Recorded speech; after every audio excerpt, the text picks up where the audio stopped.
O maníaco do parque está se preparando para sair da cadeia. Ele se diz um novo homem, totalmente recuperado. Sua fisionomia está diferente. Ele engordou, mudou bastante e parece até outra pessoa. Está praticamente irreconhecível.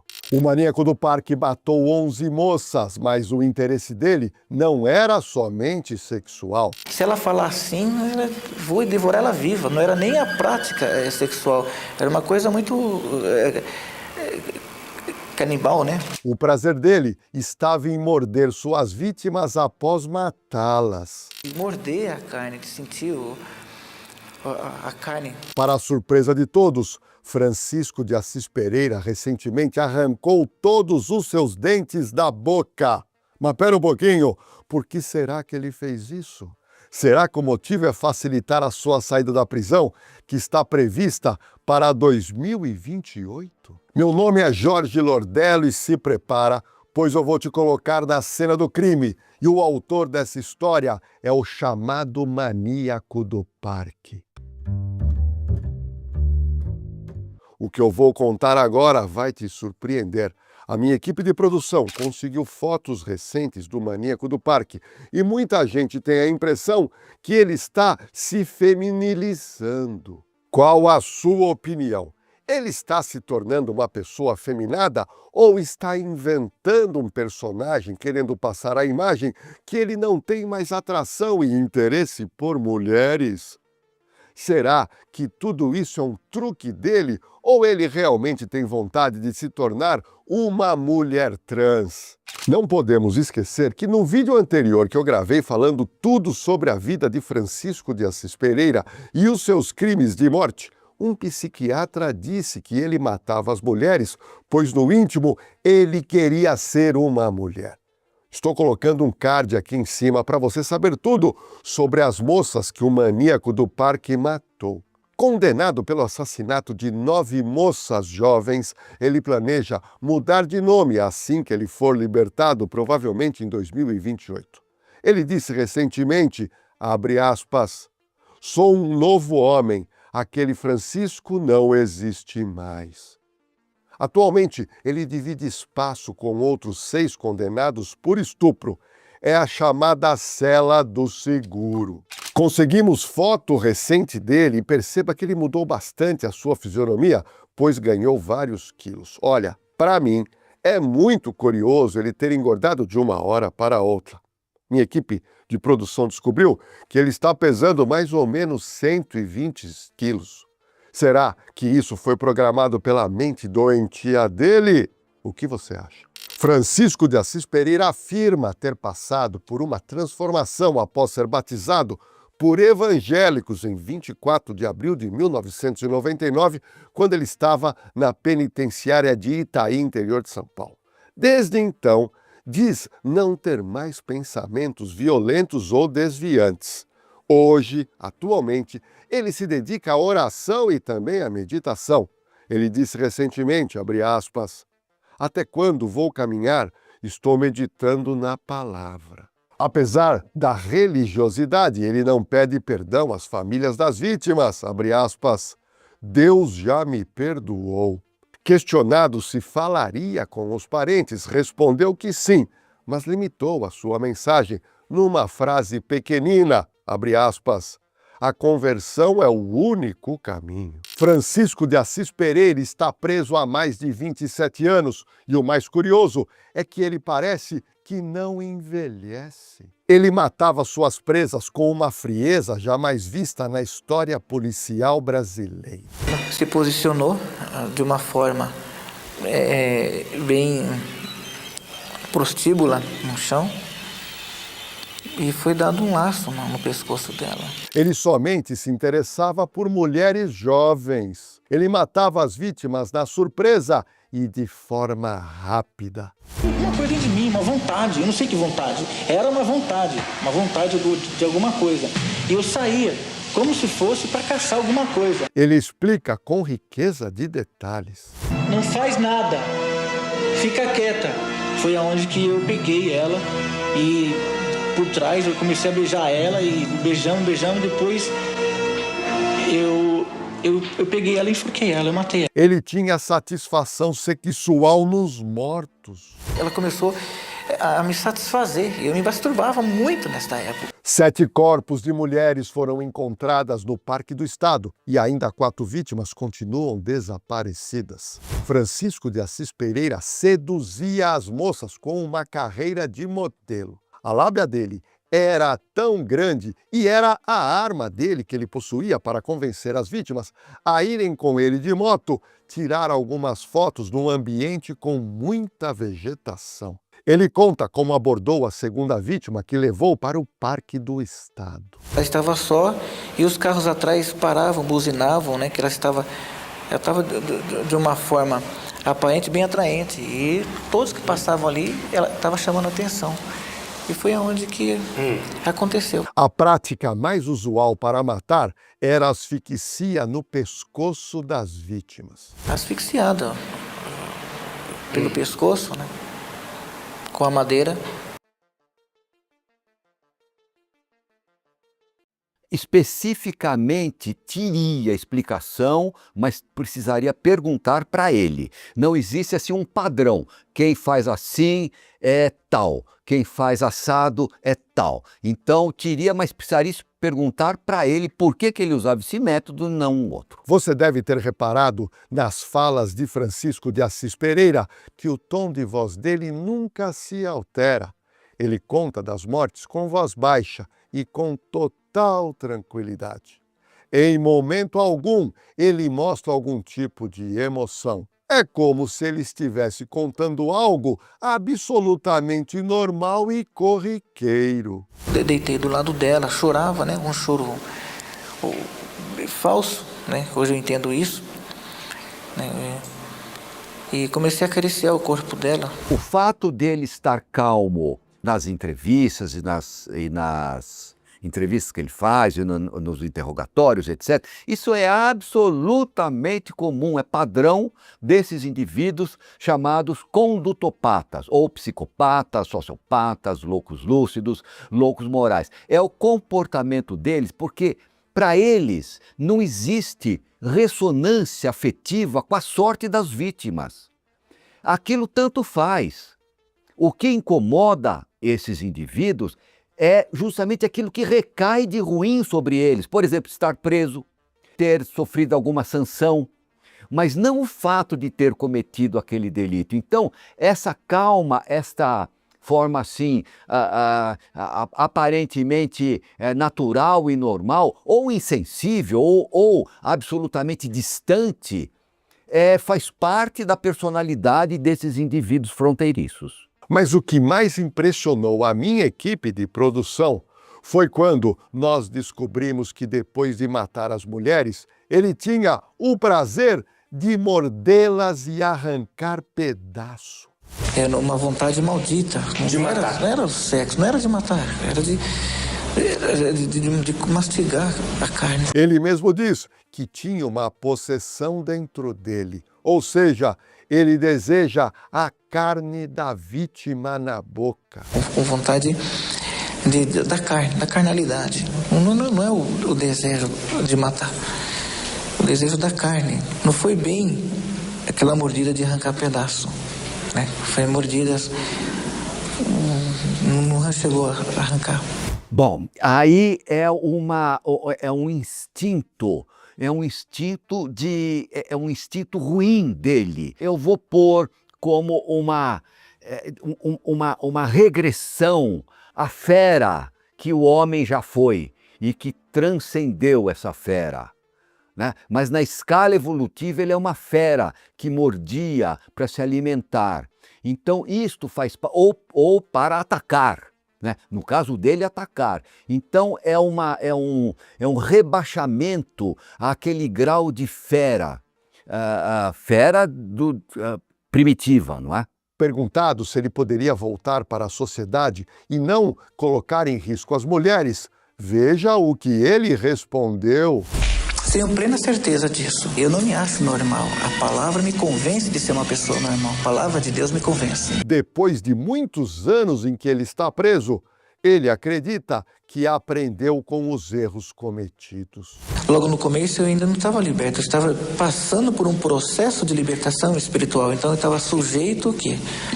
Àqueles desejos. Sobre ele ser solto agora com essa idade que ele tem. O maníaco do parque, ele é portador de alta periculosidade social. Porque quando um indivíduo atravessa uma determinada barreira ética e moral e comportamental, mostra o que é, até onde chega. E isso não tem reversão, não adianta. A história da psiquiatria forense paulista e brasileira e mundial, ela mostra que esses indivíduos são irrecuperáveis. Eles deveriam ir para um lugar e lá ficar por quanto tempo eles vivessem, porque a periculosidade é permanente. Ou seja, se porventura ele voltar para a rua, é certeza técnica, ele vai voltar a delinquir.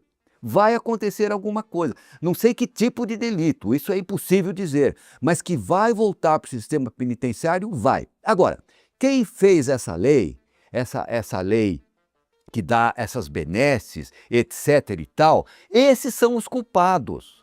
Esses, quando ele cometer os novos delitos, se porventura vier para a rua, quem são os culpados? São esses que fizeram essas leis, que beneficiam. Então existe uma saída. Claro que é uma saída utópica e não vai acontecer. Por que esses que deram esses benefícios, essas benesses legais, por que não levam para casa para ser motorista do filho? Levam para casa para ser jardineiro? Isso não é? Repare que ele chega a se colocar como vítima dos crimes que praticou. Tanto elas como eu fui vítima de um mal, e elas foram vítimas de um mal que estava sobre mim. A verdade é que ele não admite ser chamado de louco. O que dizem que eu sou louco? Eu não sou louco. Um louco escreve, um louco fala, um louco anda tão bem de patins, um louco tem estudo, um louco serve à pátria, um louco sabe andar de moto. Mas o que eu posso dizer é que alguma coisa tem dentro de mim. A gente pode chamar ele de louco? Não, ele não é louco. Existe uma diferença fundamental entre a loucura, ou seja, a doença mental, e a normalidade mental. A doença mental é a ruptura com a realidade. A normalidade mental é a realidade como ela é. Porém, entre a loucura e a normalidade mental, existe um interregno. Da mesma forma que existe entre a noite e o dia, existe a aurora. Então, esses habitantes psiquiátricos desse interregno entre a loucura e a normalidade mental são indivíduos iguais ao maníaco do parque. Ou seja, não são propriamente doentes mentais e não são normais mentalmente, como que genericamente a justiça, o Código Penal, o Código de Processo Penal, a lei de execução penal chama esses indivíduos. São portadores de perturbação da saúde mental. Já emendo desde já. Eles nascem assim, assim eles são e assim eles vão morrer. Francisco de Assis Pereira teria tido problemas com atendimento médico na cadeia, onde ele cumpre pena há muitos anos. Bem, acredite se quiser, de uma hora para outra, ele teria arrancado todos os dentes da sua boca e agora seria um homem desdentado. Já tinha ouvido falar de alguém que arrancou todos os dentes? Como ele aguentaria tanta dor? Bom, é uma pergunta muito interessante. Eu vou chamar de automutilação, que é chamado em psiquiatria forense, tem as automutilações. São sempre casos gravíssimos. A automutilação do pênis, mutilação do globo ocular. E essa dos dentes eu nunca tinha visto. Eu já vi de outras na minha velha época de manicômio judiciário de São Paulo. Mas é sempre algo muito grave. Por quê? Esses indivíduos fronteiriços do grau de comprometimento mental do maníaco do parque, eles têm duas coisas que não regulam, não funcionam bem. Digamos, faz parte do quadro clínico deles. São duas. Uma, muitas vezes, é aquilo, entre aspas, que é chamado de termostato psíquico. Ou seja, eles não regulam a temperatura corpórea. E muitas vezes, num dia de calor, eles estão com muitos capotes. Ou num dia de frio, estão completamente, digamos, sem roupa, porque não sentem.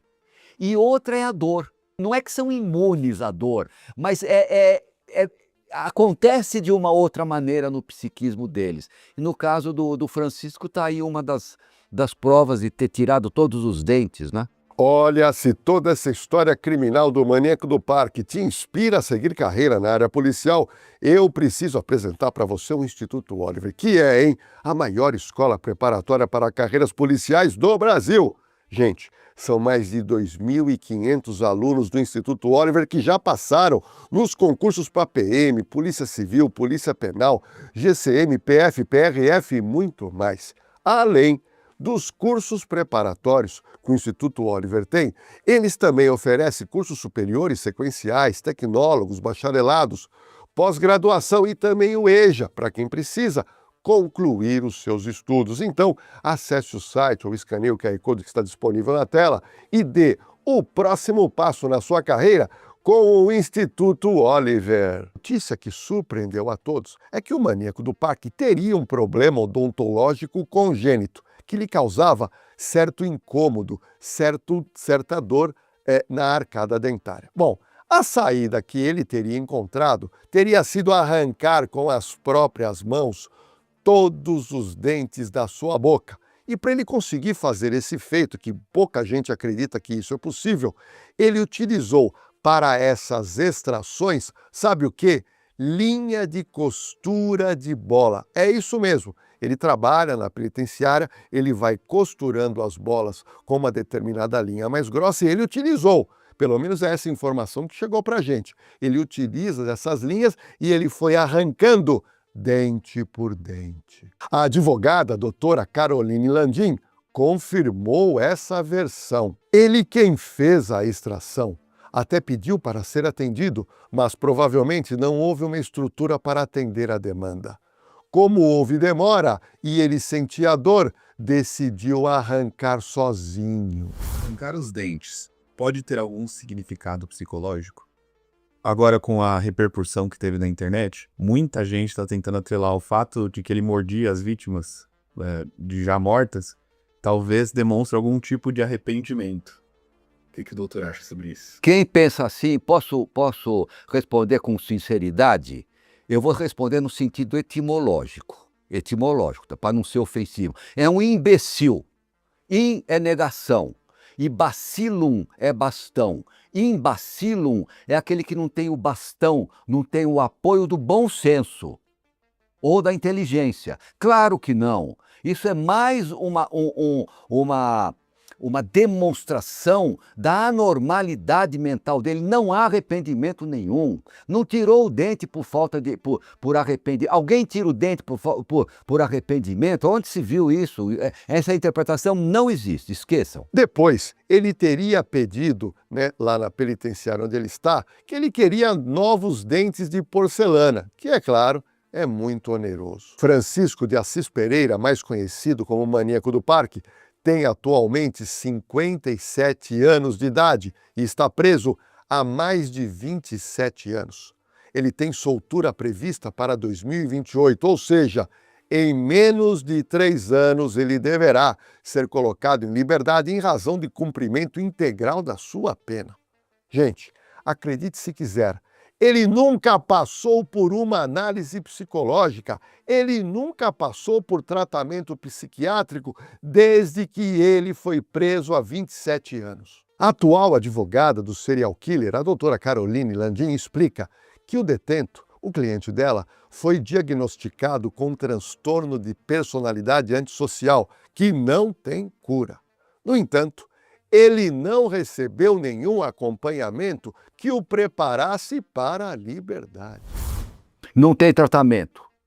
Ou melhor, poderia até ter tratamento, mas não tem cura.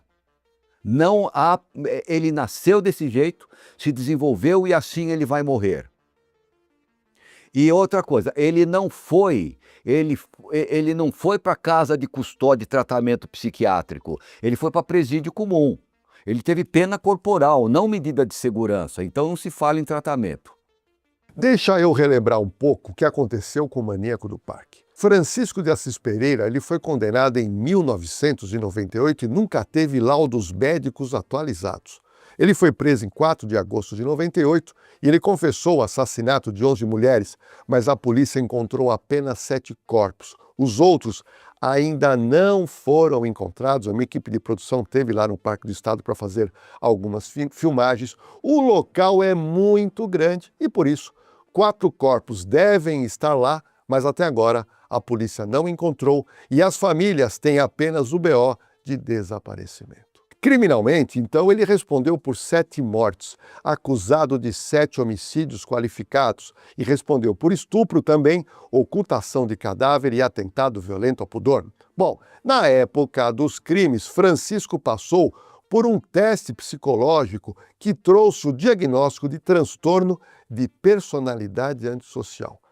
Esse teste que ele fez não foi tratamento, esse teste seria o último laudo da condição psicológica dele. A agressividade dele é permanente, não há tratamento. Quem fala que tem tratamento, que pode diminuir, por que não tem? Porque é orgânico, faz parte da natureza do indivíduo. E essa natureza, ele nasceu assim, se desenvolveu assim e assim ele vai morrer. Infelizmente, eu tenho que falar como médico, para mim é difícil, como médico, falar que existem males que são incuráveis. Mas esses males incuráveis, eles existem em qualquer especialidade médica.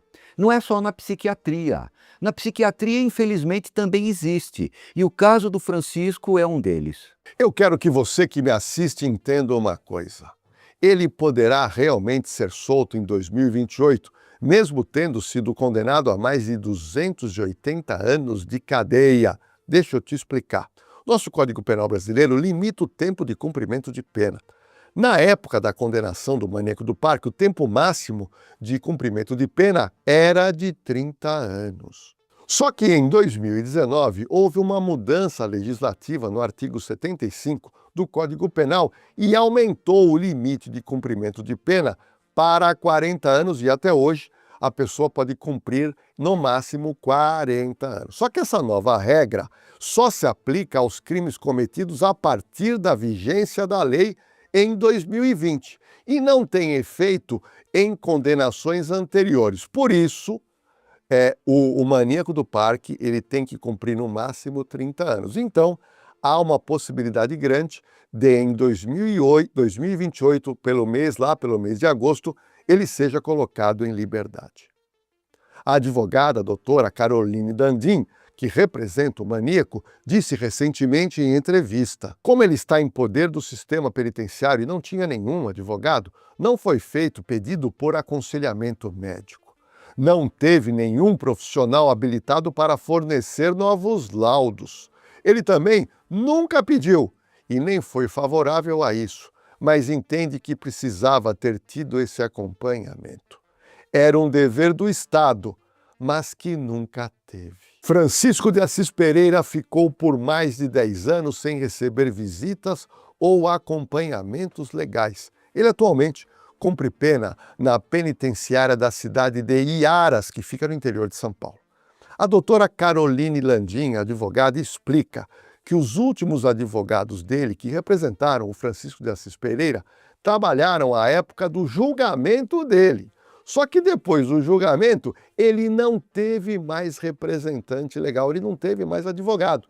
E o que aconteceu? Ela acabou entrando nesse caso em 2023, meados de 2023, quando, vou te explicar o porquê que ela entrou. A fonoaudióloga Simone Lopes Bravo decidiu trocar cartas com o assassino para um projeto literário em que buscava investigar patologias mentais em reclusos. Vamos lá. Essa médica fonoaudióloga, para conseguir conversar com o maníaco do parque presencialmente, teve que contratar uma advogada, que é a doutora Caroline Landim. Então entenda que não foi o maníaco do parque que contratou essa advogada, não. Quem contratou foi essa médica. Bom, a advogada, em entrevista recente, deu a seguinte explicação. Fui contratada por ela para auxiliar juridicamente. Ela que me procurou e falou sobre o projeto, mas nunca mencionou para que eu atuasse na soltura dele, até porque ele nem sabia disso. O principal sempre foi a assistência jurídica, mas eu acabei ajudando em outras questões que ele me pediu. Como ele ficou muito tempo sem receber visitas, tinha algumas necessidades escassas, como produtos de higiene, alimentação e vestimenta. Então, eu fazia essa ponte, seja conversando com funcionários, com a diretoria ou acionando a justiça, como quando ele pediu para ser transferido de penitenciária para ficar mais próximo da família. Mas nunca esteve no meu escopo atuar para a soltura dele. A advogada, a doutora Carolina, diz que ainda não se sabe quando e como ocorrerá a soltura de Francisco de Assis Pereira.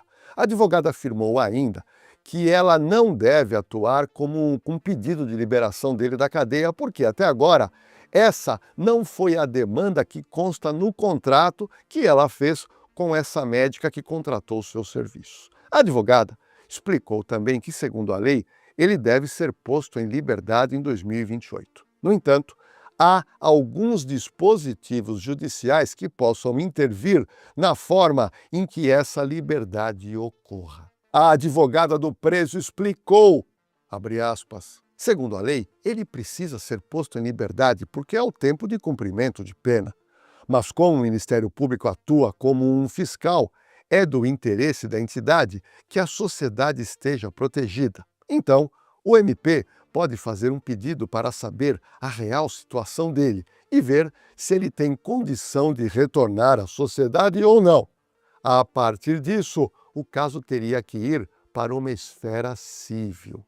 Se ele não possui condições, teria que fazer uma interdição, cujas normas seriam determinadas por um juiz. São muitas variáveis. Pessoal, a verdade é uma só.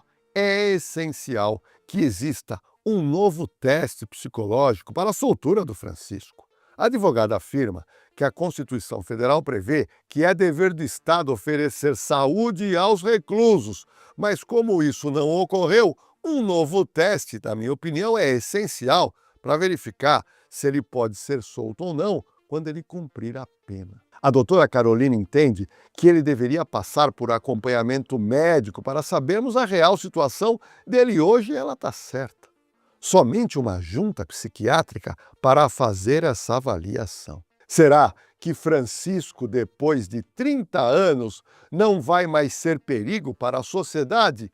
Ou, se for solto, poderá vir a matar novamente? Eis a questão. Francisco tem expectativa de ser solto, afirma a advogada. Ela diz que ele aguarda ser posto em liberdade e que não fala muito sobre os crimes que cometeu. Olha, pessoal, a verdade é uma só.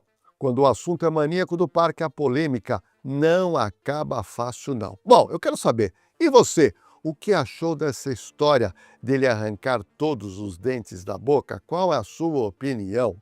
Ele é maluco mesmo ou fez isso para facilitar sua possível soltura agora, em 2028? Olha, eu estou aguardando ansioso a sua opinião aqui, nos comentários. E agora chegou a hora para você dar uma força para a minha equipe. Inscreva-se no canal Na Cena do Crime, dá um like, ativa o sininho de notificação e olha, compartilha este vídeo com todas as pessoas que você conhece e que você sabe que gosta de consumir do YouTube True Crimes.